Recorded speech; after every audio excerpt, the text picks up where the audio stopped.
The Stone family finds themselves at a Jamaican airport, eagerly awaiting their return flight to New York. However, due to an overbooking situation, the airline announces that some passengers must switch to Flight 828, departing a bit later. In a bold move, police detective Michaela, her brother Ben, and his son Cal, who is battling leukemia, decide to board Flight 828, while the rest of the family opts for an earlier flight. As the trio settles into Flight 828, anticipating their landing, an unexpected storm materializes, subjecting the plane to intense turbulence. Panic ensues as lights flicker off and emergency lights illuminate the cabin. After a brief moment of chaos, normalcy is restored, and the journey to JFK Airport resumes. However, the pilot is instructed to descend to an alternative airport. An air of tension builds as the personnel on the ground exhibit nervousness upon hearing the name Flight 828. The pilots are informed that military and medical teams will be present upon their arrival. Landing with confusion lingering, the passengers are greeted by NSA Director Vance, the primary investigator on the scene. To everyone's bewilderment, Vance reveals that they departed from Jamaica on April 7, 2013, yet the current date is November 4, 2018. The shocking revelation unfolds. The passengers of Flight 828 have been missing and presumed dead for the past 5.5 years. Next, we are transported back to the day when the family gathered at the airport. Michaela, the daughter, serves as a detective in the New York Police Department. As she observes her family, she sees beyond their cheerful exteriors to the underlying stress. Her brother Ben and his wife Grace, married for 15 years, continue to share a deep love. The couple has twins, Cal and Olive, with Cal facing a life-threatening battle against leukemia, his prognosis a mere 6 months. Ben and Grace, constantly worried about Cal, tirelessly search for a solution to save their son. Meanwhile, Michaela's mother urges her to take a leap into marriage, especially since her long-term boyfriend Jared recently proposed. Michaela, however, hesitates in responding, still grappling with the aftermath of a recent traumatic event. Returning to the present, the passengers initially perceive the situation as a sick joke, only to realize the gravity as Vance maintains an unwavering seriousness. A thorough investigation reveals that the passengers show no signs of aging since their departure. Despite the mounting pressure from NSA officials seeking answers, the passengers find themselves just as perplexed and clueless as everyone else. They are confined to a camp for the entire night, subjected to individual interrogations. Despite the probing, their responses remain consistent: a collective lack of knowledge regarding the inexplicable events. A mere 36 hours later, the shocking news reverberates globally, triggering a sensational reaction. Families of the passengers rush to the airport, hopeful for a reunion with their long-presumed deceased loved ones. The experience proves surreal for both passengers and their families. Ben reconnects with his now teenage daughter, Cal is astonished by his twins' towering stature, and Grace revels in the joy of their improbable return. However, the elation is tempered for Ben and Michaela when they discover that their mother passed away 2 years prior. Struggling to process this information, they opt to retreat home and rest. Amidst global chaos, the family endeavors to settle into their altered home. Meanwhile, scientists scrutinize the airplane, only to find no anomalies. Michaela, concerned about her absent fiancé Jared, heads to her workplace to seek answers. To her surprise, she is welcomed back by a senior detective despite her 5-year absence. Amidst the whirlwind of Flight 828's return, another distressing news item surfaces. 2 girls abducted from their own backyard captures television screens across the nation. Jared, occupied as the lead detective on a case, is conspicuously absent when Michaela seeks him out. Their meeting reveals that his busyness is not the sole reason for his absence. He dropped a bombshell. He married Michaela's best friend, Lourdes, a year ago. Michaela, still under the impression that only 2 days have passed since their engagement, is left in shock and disbelief. Returning home, Ben's priority is to take Cal to the doctor. Remarkably, advancements in research have yielded a treatment for Cal's leukemia, offering a renewed sense of hope, as he can now surpass the initial prognosis of 6 months. The couple struggles to comprehend this life-altering news. While riding a bus back home, Michaela intervenes in a critical moment when she hears a voice urging the driver to slow down. Acting on this inexplicable intuition, she saves a child's life just as the bus is about to strike him. Meanwhile, a medical researcher named Savi, who was also on Flight 828, returns to her workplace after 5 years. The groundbreaking research she submitted before her disappearance has been in practice for the past 2 years, leading to the cure for cancer. Her colleagues celebrate her return with a surprise party. The following morning, during Michaela's run, she encounters two barking dogs behind a gate, setting the stage for a new and mysterious turn of events. The echo in her mind resounds for the second time, urging her to set them free. Pondering the request, she pauses briefly during her jog. As hours pass and darkness envelops the surroundings, the persistent voice lingers. At midnight, Michaela revisits the dogs, and Ben soon joins her, revealing that he too heard the same calling. Together, they breach the enclosure, liberating the dogs. However, they opt to keep their shared experience with the mysterious voice a secret. Aware of the scrutiny from the world, they fear that divulging such peculiar occurrences might subject them to unwanted experiments. The next day, the police discover security footage capturing the incident. To shield Michaela from trouble, Jared chooses to keep it discreet. Questioned about the dog release, even Michaela struggles to provide a rationale. Locating the dogs, they extend apologies to the owner.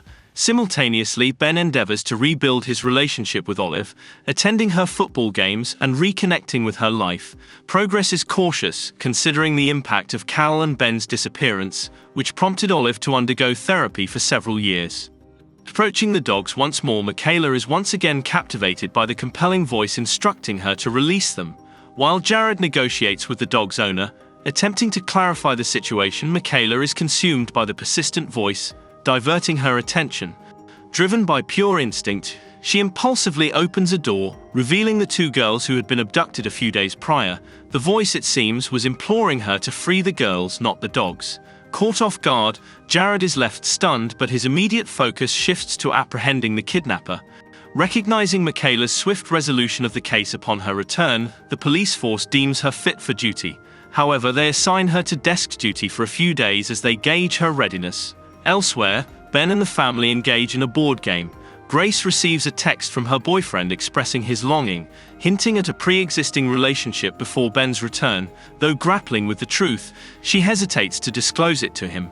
Simultaneously, certain Flight 828 passengers experience a sudden headache, a compelling intuition guiding them to rush to the airport. Upon arrival, they are astounded to find each other, realizing they share the same inexplicable urge. Abruptly, without apparent cause, the airplane disintegrates into pieces, leaving the passengers bewildered. When the NSA learns that 20 passengers were present at the scene, they bring them in for interrogation. All of them provide a uniform response during the interrogation, claiming an inexplicable urge to come to the airport. After 10 hours of questioning, they are released, but authorities maintain vigilant surveillance to ensure no information is being withheld. During breakfast the following morning, Jared experiences a peculiar tune playing in his mind, an auditory sensation exclusive to him. This private melody raises doubts about his sanity. In the midst of this curious morning, he and Grace accompany Cal for chemotherapy and chance upon Sanvi. Astonishment strikes them as they discover Sanvi's connection to Flight 828 and her groundbreaking treatment, coincidentally being used for Cal. Meanwhile, Michaela confronts an awkward encounter at work when she encounters Lourdes, her former best friend. Struggling to initiate a conversation, Michaela learns that she must undergo a psych evaluation before resuming work. Crossing a signal, Ben hears the same tune again and decides to follow it this time. The melody leads him to a street performer named Rad, who was also on the flight.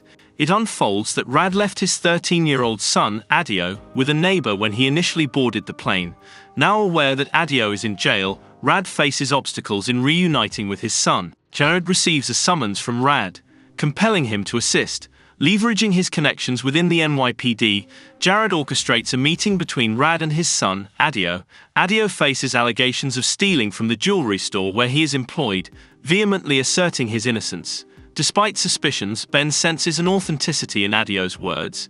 Back at home, Ben urges Michaela to keep the callings a secret from Grace, not wanting to create any perception of change from the Ben of 5 years ago, especially as Grace has been maintaining a distance during their private moments. The next morning, Grace receives a call from her boyfriend, pressing her to disclose the truth to Ben. Unbeknownst to them, Michaela overhears the conversation, promising not to reveal the secret but urging Grace to make a decision promptly. Delving into Adio's case, Michaela discovers incriminating evidence pointing towards him. There is no sign of forced entry, and he used a false ID to secure the job. But attempts to speak with Adio again, who vehemently denies any involvement. explaining that he used the fake ID for better job opportunities but would never steal from the position he worked so hard to obtain. In the evening, Grace buys new toys for Cal, replacing those that were donated. However, Cal expresses a longing for his old possessions, including rock collections and limited edition Legos. Surprisingly, Olive reveals that she stored these items in a storage unit without Grace's knowledge. Retrieving the items, Ben discovers that the unit belongs to Grace's boyfriend, Danny. As Olive embraces him and offers her apologies, the task of moving boxes is interrupted by Ben's ears catching the familiar tune, this time in the tangible world. Intrigued, he traces the melody to the ringtone of the jewelry shop owner's son. Unveiling a plot to frame Adio for the theft, Ben promptly contacts the police, leading to the arrest of the real culprit. Adio is exonerated, bringing immense joy to Red. In a moment of reflection, Michaela explores her Facebook page and discovers numerous messages from Lourdes spanning the years, evoking memories of their past friendship. She decides to visit Lourdes, extending forgiveness and rekindling their connection. Meanwhile, Ben initiates a candid conversation with Grace about her love affair. Understanding the complexities of her grief, he doesn't place blame and expresses gratitude for having such an understanding partner. Subsequently, Kelly, a vocal 828 passenger, becomes the victim of a fatal shooting while watching the news. Police quickly surround her house, prompting Ben to caution his family about potential risks related to their status as passengers. Learning of the incident through the news, he urges his family to be vigilant. Simultaneously, Sanvi contacts Ben, revealing the discovery of an unknown protein in Cal's blood since their return. Opting to keep this information under wraps, they decide to maintain secrecy until Sanvi conducts further research to determine the nature of this mysterious element. After the call, Michaela and Ben head to Kelly's residence to investigate her murder. Their efforts are abruptly halted by Vance, who expels them, citing national security concerns tied to Flight 828. Outside, they encounter Kelly's husband, Taylor, who mentions that Kelly experienced a calling the day before. Before they can delve deeper, Taylor walks away. In the midst of this, Michaela grapples with the repeated phrase in her mind, "Own your truth." Hearing Kelly echo the same words in an interview, Michaela senses a connection and believes she is meant to uncover Kelly's killer. Subsequently, she and Ben approach Taylor, who is engrossed in funeral preparations. Taylor speculates that Kelly's interviews may have triggered her murder, a sentiment shared by his maid. As they exit during the arrival of funeral guests, Michaela is struck by a poignant reminder of her friend Evie's death. Months prior to the flight's disappearance, Michaela was involved in a car accident with Evie. Evie met her demise in the accident, a tragedy compounded by the fact that Michaela was at the wheel, leaving her burdened with an enduring sense of guilt. In an attempt to own her truth, Michaela musters the courage to visit Evie's parents' home. The last time she ventured there, she faced rejection, but this time Beverly, Evie's mother, welcomes her inside. Upon entering, Michaela discovers that Beverly is grappling with dementia, retaining the belief that her daughter is still alive. Unfortunately, Evie's father continues to harbor resentment toward Michaela for Evie's death. This encounter evokes a complex mix of emotions for Michaela. Later, at work, Michaela shares her findings with Jared, who uncovers that Kelly and her husband are owners of a downtown mall. Recalling the maid's mention of a mall in relation to Kelly, Michaela suspects that this location might hold the key to unraveling the mysteries surrounding Kelly's murder and Flight 828. That's the end of the video. Thanks for watching and have a good day.